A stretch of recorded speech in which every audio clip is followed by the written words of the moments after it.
have one of these.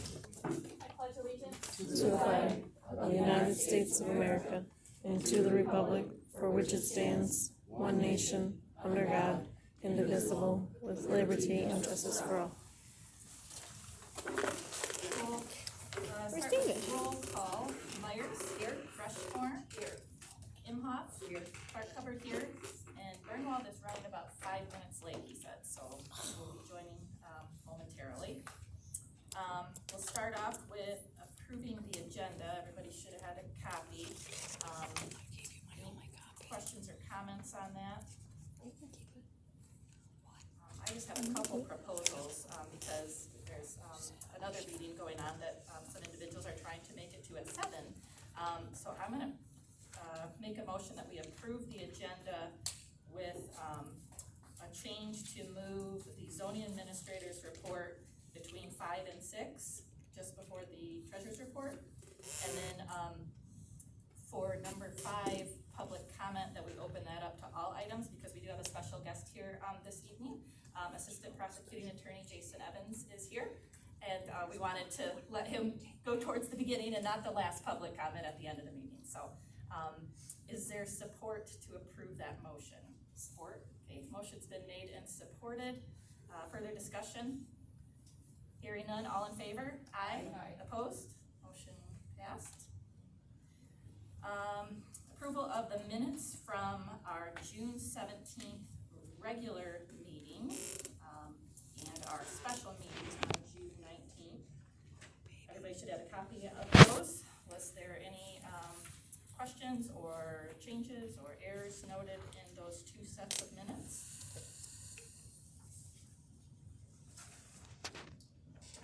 Is there a motion to approve those 2 sets of minutes? Motion to approve minutes for 6:17 and 6:19. Is there support for that? Support. Motion has been made and supported to approve the minutes from June 17th and June 19th as presented. Further discussion? Hearing none, all in favor? Aye. Aye. Opposed? Motion passed. David is here now. Hi, Dave. Okay, we will move it to public comment on any items, not just agenda items, and we'll let Attorney Evans take the floor first. Thank you very much. So for those who haven't met me yet, my name is Jason Evans. I'm one of your assistant prosecuting attorneys. And Andrea Krause, she's our current prosecutor. She's retiring now after 35 years of serving the community. She's actually asked me to carry on that torch and asked me to run, and I thought about it for a while and decided to go ahead and do so. It was originally a last minute idea that I'm going to get my name on the ballot, but I still had a week to think about it. And I decided that, I'm going to carry on that torch. So here I am. Give you a little bit of background on myself. I'm from Montcalm County. I grew up here just north of Coral. I went to Tri-County schools. Matt graduated a year behind me, so I know him. And after graduating from Tri-County, I went to MCC and then to Ferris State, got my bachelor's degree in criminal justice, spent the next 13 years in law enforcement, most of which as a deputy sheriff.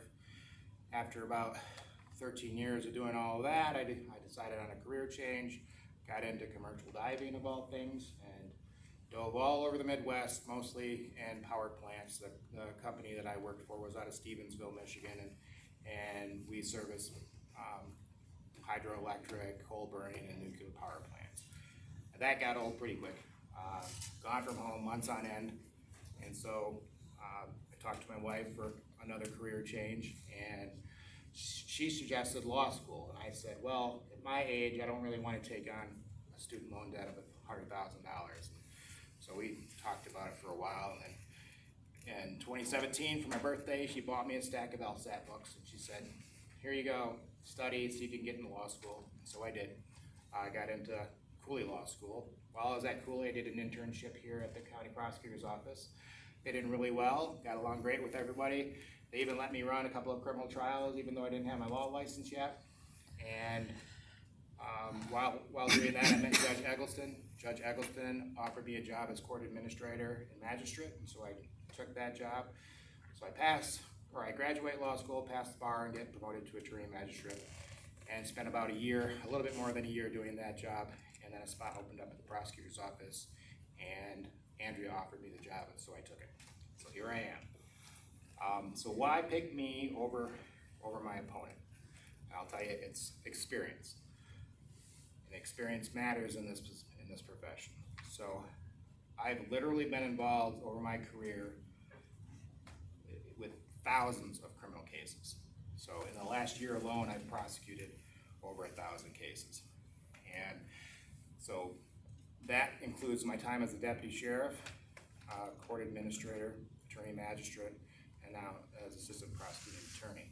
And that goes from investigating the case, to the arrest phase, to the prosecution phase, and even the sentencing phase when I was magistrate. And I think that gives me probably a pretty unique ability to do the job as prosecutor. There's not many prosecutors across the state of Michigan that can say that they've been involved in almost the entirety of the criminal justice system like I can. And that's, as of January, that'll be 17 years or almost 17 years of law enforcement experience that I bring to the office. And I think also being local is a pretty big asset, especially in this area. In the Panhandle, I include Cato, Winfield, Reynolds, Pearson, Maple Valley. We don't have a whole lot of representation in the county. I think I can count on maybe one hand on how many people from these townships are working at the county in one way, shape, or form. And as prosecutor, that's one thing that I know that this area has been neglected, and I want to correct that.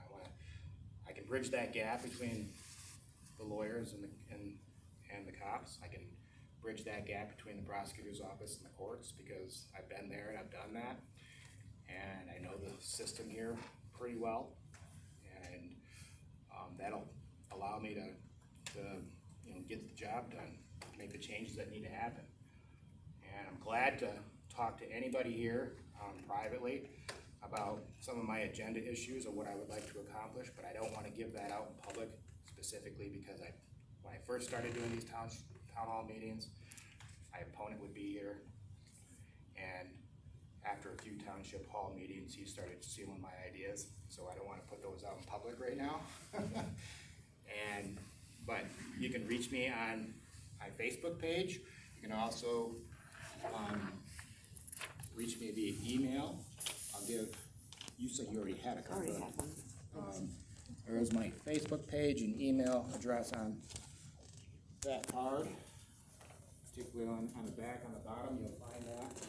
So I encourage anybody, if you have any questions, just to reach out to me. And I'd be glad to talk to anybody. If you want to just talk over the phone, I'll give you my phone number. And thanks for your time, I appreciate it. Thank you for being here, I appreciate it. And then I can stay for a little bit longer. You're welcome to stay. I'll talk around a little bit. Anybody else have any public comment in this first round? We'll go ahead and close our first public comment and go right into our zoning administrator report with Dave Kelsey. Okay. Here is saying code at 11770 Cherry Drive, somebody's putting a house in there and a pond, digging out a pond on the same property. For violations, an update, let me see, 6180 James Drive. I issued a ticket the first of last month, and it hasn't gone to court yet. At 11565 Elm, the court gave the man 30 days to either remove the vehicle, but he bought plates for it, but it's not running, so he has to get rid of it and get it running. At 11589 Juniper, I haven't issued another ticket. Last time I checked, there's a bench warrant out for him. And Terry Drive, there was a complaint, and I talked to the guy and I told him he needed to fill out a complaint form. And I thought he was gonna do it, but I haven't received it yet, and that's for campers being on the lake. They don't have a house there, they're just pulling in and, doing that, and you can't do that.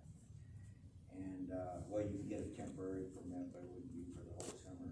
At 8304 Almy, that was blight. I gave a ticket back in 4/28/24, but I believe the county Health department, is, that the one with the yeah, health department? yeah, working on that, so I kinda backed off on that and didn't, I'm letting them do their thing, and that, otherwise we'd get all our, communications crossed, And other than that, that's it. Any questions for Dave? I got one for Dave, the one you said, if you put a license plate, I thought that was legal, you said it has to be running, Dave? Yeah, it has to be operational on the highway, or, the lights, supposedly lights have to be working, and he has a headlight missing, and, That's what our ordinance says Yeah. that it has to. I thought it was just, current license. Hey Dave, the Terry Drive, now that's over by what lake is that over there? I don't know the name of the lake, it's right on. Lake Forest. Yeah. So is that a complaint, you saying that they can't have a camper on a lot on the water unless they have a home? I'd have to get, Is that, so they have to have a temporary permit. is that township rules, or is that? I think in our zoning ordinance, it talks about, you can use it for recreation for 14 days, but a lot of So people. kinda like Town Line Lake then, the same? Similar, yeah, I mean, it's the same rule throughout, I think it's the same in the I guess I'd have, like I said, that technically is the ag-res district down in that little corner, so, but I don't. Yeah, that is. But I don't know that it changed, I think that's a general provision, but Yeah. General provision around lakes? I think we have to look it up. Yeah, if we could, yeah. We don't have to find look it that up now, Dave, Well, but we'll follow, there's a planning commission meeting coming up here on the So, 17th, and we can have you guys check into that. Any other questions for Dave? Go ahead and move on, to the treasurer's report. So the township general checking, we had a beginning balance of $446,673.50, income of $7,720.82, expenses of $16,685.88, with an ending balance of $437,708.44. The fire district, beginning balance of $58,917.14, income of $38.14, ending balance $58,955.28. Honeymoon Heights lights, beginning balance of $11,655.44, $2.24 income, ending balance of $11,657.68. The two CDs we have at the credit union, beginning balance of total $112,568.08. The interest paid the end of June for a total of $1,508.49, for an ending balance of $114,076.57. We did close out the bank accounts for Honeymoon Heights and the fire district from Mercantile and have moved them to the credit union. The tax account, the tax money collected will be deposited at the credit union beginning 7/1. And we have left the general fund for the general checking account is still at Mercantile. We're leaving that there. I guess we're waiting on some information back from the credit union regarding, insurance issues over $250,000. They were checking into some of that stuff, so we're still leaving some of that money split up for the time being. And, you and the clerk's records have reconciled through June 30th? Yes, through June 30th, yes. Any other questions, for Dutch or comments on the treasurer's report? did the transition go fine? Yes, yeah, just gave us a cashier's check, went down, deposited. So far so good. And yeah, once we hear back from the credit union on the the banks, it's FDIC, with credit union, it's NCUA insurance, and, Tim Rasmussen is checking into that excess coverage that's out there, so we're still waiting to hear back from him until we move, putting general fund dollars. Is there a motion, to approve the treasurer's report?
sorting the vendor checks and the paychecks. As you notice in that far left column, they're kind of intermixed. It just kind of sorted it by date. And so we'll work on making that a little easier to read for next time. But I kind of marked off a couple places on your report where what the payroll checks have to do with. But I guess we'll just start from the top and I'll move down. So the first thing is a reinstatement of our workers' compensation policy to Leonard Agency. So the payment that was approved last month was apparently late, and they canceled our policy, and Dave Leonard at Leonard Agency notified us immediately. Well, actually, we got a letter from the state and worked with Dave to get that reinstated, and what happened was auto owners refunded us what we had paid, because in the meantime, they had cashed the check. It was just, I guess, the wrong timing there. And so we actually had to cut a check back to them. So that's why you're gonna see we had to make a second payment, but we also got that refund check that was deposited. So that's the first item. The next three are paychecks for the prorated amounts for former clerk and deputy clerk. And proration for the new clerk, Ginger. You can see the dates listed there. And then also Dutch has hired a deputy, Jamie Boehm, and she has a prorated check as well. Those are all for June. Next item is Point Broadband for $75.82. That was another invoice that we found was late and was paid out as part of one of our post-audit utilities expenditures. We had EFTPS payment to the Internal Revenue Service for $1,986.12. That is for June payroll taxes to the IRS. We did get a late filing penalty for the first quarter, which was not unexpected after we had found those issues where the 941 payments had been made late. So we had a $354.40 penalty from the first quarter that we had to get paid. State of Michigan's second quarter withholding, $915.88. And then this next block, again, I think I marked it on your, from the, I guess check 15165 down to, across, 15172. Those are the net pays from the deferred compensation checks, as well as retro pay for the short pays of deferred compensation last year to the supervisor and trustee when we came on board. We talked about that last meeting. And then also there's a couple more down, check 15187 and 15188. Those are prorated checks as well for when people, we talked about what the attorney said, that we had to go back and look at when people started to see if they were prorated properly. So there is support attached to your third and fourth pages. You should be able to trace in, actually your second, third, and fourth pages, you should be able to trace in the gross pay amounts for each one of those. So really, none of the payroll checks are for July's payroll. I've talked to everyone, and everyone's actually good with moving that up a month. We originally said we were gonna do it in August, switch so we're paying at the end of the month versus at the beginning of the month. And everybody is okay with that. We've gone through and made sure that everyone was in fact getting paid at the start of the month. And the only one that wasn't was one of our assessors, who dates back to 2012. We went back, worked with Blaine on that to figure out if she was truly being paid in arrears, and she was, but she was the only one. Everyone else was getting paid at the start of the month. So that's why you'll notice a check to Deb Rashid on here, check 15168. So again, all the support's there for you guys to tie back in, but we worked with Blaine and ready to move forward with this and start the fiscal year off on the right foot, I'm pleased to report. So picking up where I left off, check 15173 is where I'm starting here, Village of Lakeview for our water bill. Michigan Township Association, our dues for this whole fiscal year, $1,936.29. Granger Waste for the dumpster out at the Cemetery, $99.36, DTE Energy for gas bill, $64.55, Richard Septic Tank, for the, Porta-John out to the cemetery, $185, Consumers Energy, $268.73, that check has all 4 of the bills on it. Verizon, we were behind on that one, we've discovered after pulling invoices, so you'll notice that is $310.98. I believe that's 2 months worth for Verizon. Cantwell's, we had, some, I think it was cemetery expenses, $115.71. Lakeview Elevator, $150. Lakeview Area News, $80 for the budget notice. Village of Lakeview, we had the wood chipper use out to the cemetery, $100.81. The View Group, AKA Daily News, $35, that was for the, back when we advertised the treasurer position, $35 on that. Corrected Montcalm County Road Commission, if you remember from last month, we had the wrong amount on there. Corrected amount is $7,783.05. Trusted Solutions Accounting, $1,430 for services performed through June. Those couple checks for David and Todd, as far as the prorated salary. Brian Buchholz, our cemetery sexton, $750 for July services. View Group Daily News, $169 for the budget public hearing notice. And then to get us back on track with Granger Waste for, again, the dumpster out at the cemetery, we have another payment of $109.36. We have 2 consumers energy bills that just came in from the previous ones that we paid. We're getting us caught up, and then now we have 2 more, $60.40 and $40.26. Richard Septic Tank, again, getting us caught up. We have another $185 payment. KCI, that's Kent Communications out of Grand Rapids, for the balance of our summer tax bills. Their service and any residual postage that we owed was $727.69. Ginger Imhoff, reimbursement for election supplies. She has an expense report for that, for mainly postage. And some a few office supplies, $267.24. And lastly, Foster Swift Attorneys, we have a bill for $1,175, related mainly to our compensation memo that they put together for us. So I know that was a lot. Any questions on the bills? I have one, the Granger Waste, normally our trash bill is the same every month, so that's $10 off, is there anything different? Let's see, $109.36, do you have the oh, there was a $10 late fee, that's right. That wasn't Good paid. call. Yep, Okay. there was a late fee. Pick it up. Yep. Okay.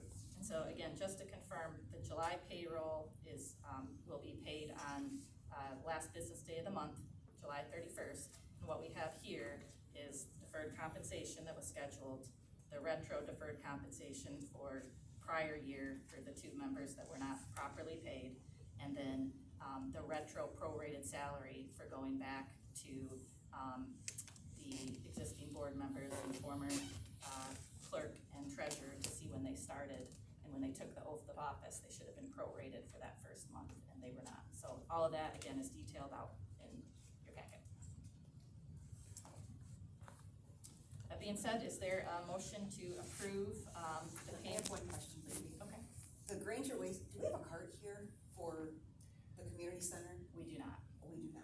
Somebody I've just seen them, takes I've it. seen carts out there before, so I just. When somebody rents this, they're supposed to take the trash with them. Okay. And then if we have our own, our, just for in the office and stuff, somebody usually just takes it home. Takes it home. Okay. Dumpster. All right. So, any other questions? Okay, hearing none, is there a motion to approve the payment of the July bills list? Motion to approve the July bills list. Okay, is there support? Motion's been made and supported to approve payment of the July bills list. Further discussion? All right, we'll do roll call. Burnwell? Yes. Clark Hubbard, yes. Imhoff? Yes. Rushmore? Yes. Myers? Yes. Motion passes. And just a couple other quick notes. The second quarter, 941, has been filed. Blaine at Trusted Solutions helped us with that. And we already mentioned that we filed or paid our second quarter, state payment to, Michigan Treasury. We did get notice that we have a workers' comp audit coming up, which is kind of routine. They usually do these, I think once a year. So Ginger got some requests on that, and we'll work with Blaine, to get them the reports that they need.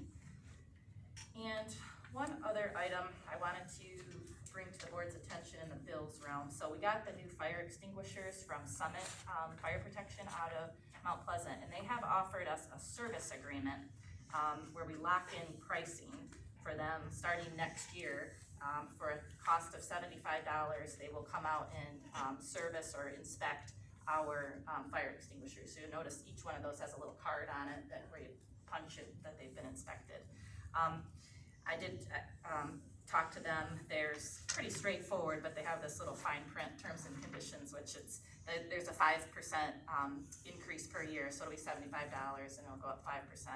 And then there's some other kind of unique language in here about, I think it's more for like when you have fire alarms and stuff, like, you know, just some legal terms, I guess, as far as arbitration and this and that. So when I was talking to our attorney on a different matter, I had just asked her about this, and she said it sounded like it was just kind of a standard agreement, but I don't know.